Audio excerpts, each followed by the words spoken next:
Hey y'all, this episode of Potomac was pretty good to me. I don't know what y'all think, but we're going to talk about it after this introduction. Let's go.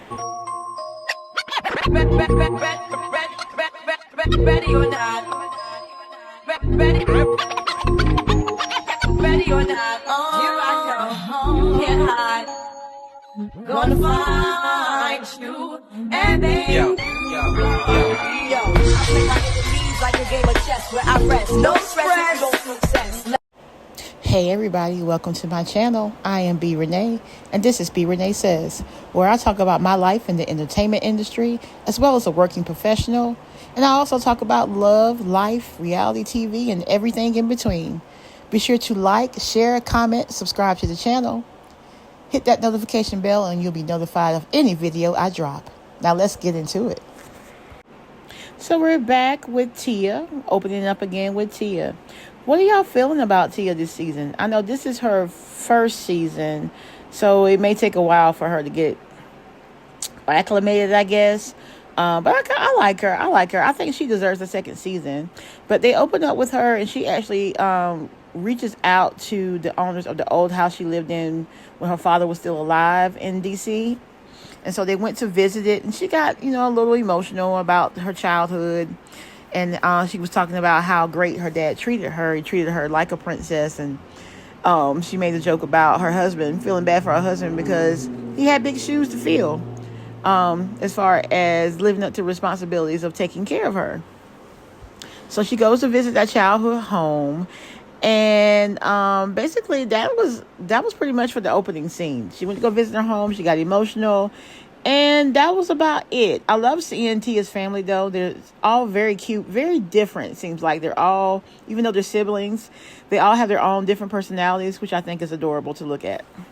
Now, this next scene was just a little filler scene, child. Nothing really important. Wendy shows up, goes to lunch with Ashley and Giselle, basically to gossip about Angel and everything else. And they got an invite from Monique to her book release party or book reading party or something like that.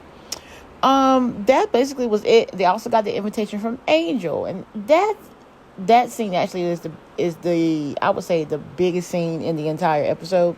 So we'll move on to the next one, and then we'll get to the last scene. Y'all, I can't even take Ashley seriously in this picture. This outfit is giving dress up. Like, it's so not her and phony, and it just, I don't know. It's not landing well. Anyway, Ashley's not one of my favorite people anyway, Miss 403. So the 403 girl is having a birthday party for her oldest son. I think Dean is his name. Dean is the oldest one that she had with Michael. I think Dylan is the youngest one. In this picture, Dylan is the one she's holding. But it's a birthday party for Dean. She's got other family members who have birthdays around the same time. So they're all having a family gathering at Ashley's home. They're basically talking about... the gist of the scene was about how Ashley's mom was being treated by her longtime mate because he had drug abuse problems. So they're saying that he was finally checked into rehab and trying to get himself better. Ashley does not approve of this man at all. She has known him for a long time because he's been with her mom and Sheila a long time. But you can obviously tell that she wants better for her mom. I'm not mad at this scene because I do feel like when they're with their family members, they give us more of a relaxed setting and they're not trying to produce and put on and all those things. But I could be wrong because Ashley is not very transparent anyway. But I digress. She's not one of my favorite people, and we know this. That's why I called her a 403 in the last episode. So let's move on. So this next scene is Monique's book release party, which her book is so beautiful. That cover is everything. It's called Love Letters to Myself, which I think is absolutely beautiful. As a personal moment, as a woman who's gone through a divorce, is actually considering writing a book. I am very inspired by Monique and how she is trying to turn her life around for the better and be the best version of herself for herself and her kids.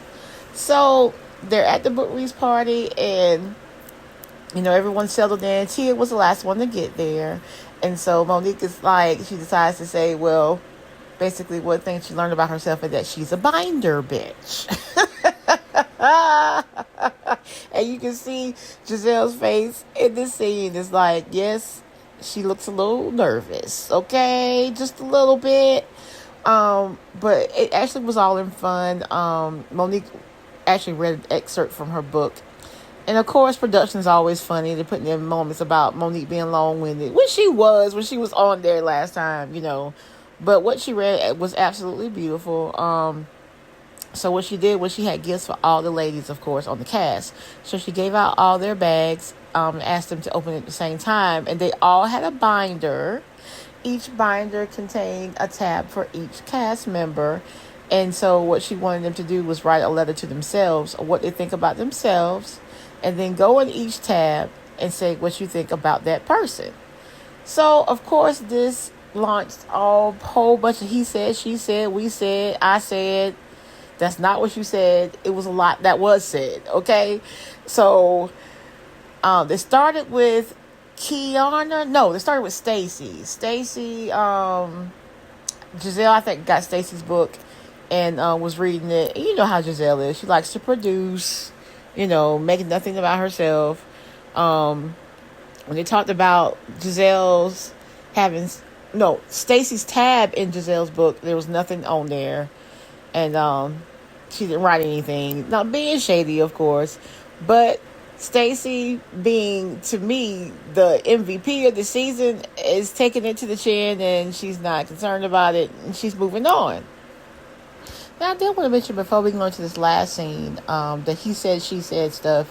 It was, of course, I said Stacy and Giselle, but it also was Kay, or Kiana, and Wendy. Wendy said she thought that Kay was fake and that outside the group they didn't have any issues, but as soon as filming started, then they had beef, and she didn't know that. She thought it was manufactured, so that's why she called her fake. And I kind of agree with that, if that is the case. Kay is not coming off well this season. I don't know what it is about her. It seems like her demeanor might have switched or changed. Maybe she thinks that she doesn't have to do certain things because she's a cast member now. I don't know. It's weird. It's hard to explain. But I liked her better in the environment with Karen versus this season here. So lastly, of course, they say something about stank face Angel. Angel always looks like she's pissed all the time. Girl, why are you on this show? You always say you and Bobby rich, so you don't need to check. So why are you here? Anyway, so they're getting ready to go on this trip to Colorado, right? So the next couple scenes we're going to talk about are their travel to Colorado and what happens when they get there. So the ladies are traveling separately, not really together as a conglomerate, I think. But they're boarding their planes to go to Colorado, and they get to the airport. And for some reason, I don't know why she thought this was dope. I don't know why she thought this ate. I don't know what she thought. But when they came out of the airport, Angel was standing up against her pickup truck with her head down. Her head tilted, like touching her hat. And then she lifted up her head real slow and was smiling. I'm like, girl, what are you doing? Like, you have...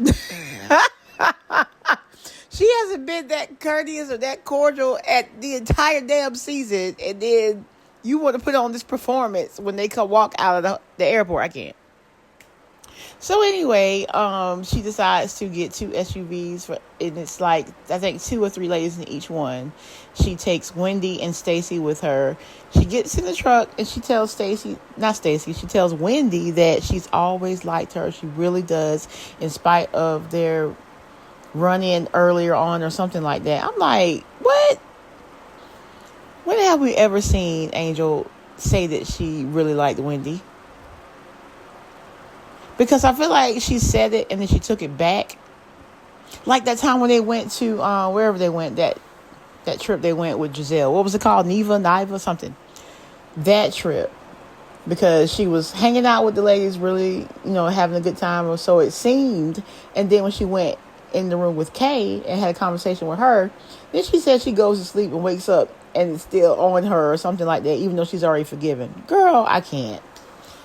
And so basically Wendy said the same thing to that degree, that it's too late. Like, she been really hating on her the entire time. So anyway, Angel is weird. She's weird. I just don't know about Angel. So, and this next part doesn't even defend her case anymore. So when they get to the house in Colorado, I mean, nice house, beautiful gowns, whatever. Beautiful, nice place, right? So they get there. They're like, oh, they're impressed with it. And so when they get out, though, they notice, like, the white people. And they're trying to figure out, like, who are these people? This is supposed to be Angel's house. What's going on? So when they get to the home, Angel decides to tell them that this is the house they'll be staying at. And then she'll be taking, let's see, who did she take with her? I think she said Stacy. No, Stacy was in the house. She took, I think it might have been Tia and somebody else, because initially it was supposed to be a couples trip. So she only had enough space for, like, the other couples. I can't remember.